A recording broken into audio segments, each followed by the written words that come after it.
कपपासून तयार केलेले हे सुंदर स्कूटर आपण पाहत आहात. हे क्लेपासून केलेले आहे आणि ॲक्रेलिक पेंटनी याचं पेंटिंग केलेलं आहे.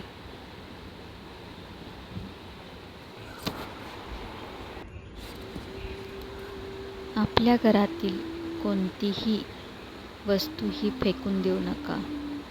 तुटली असली तरी तिला सांभाळून ठेवून त्यापासून तुम्ही सुंदर अशी एखादी शोपीस तयार करू शकता.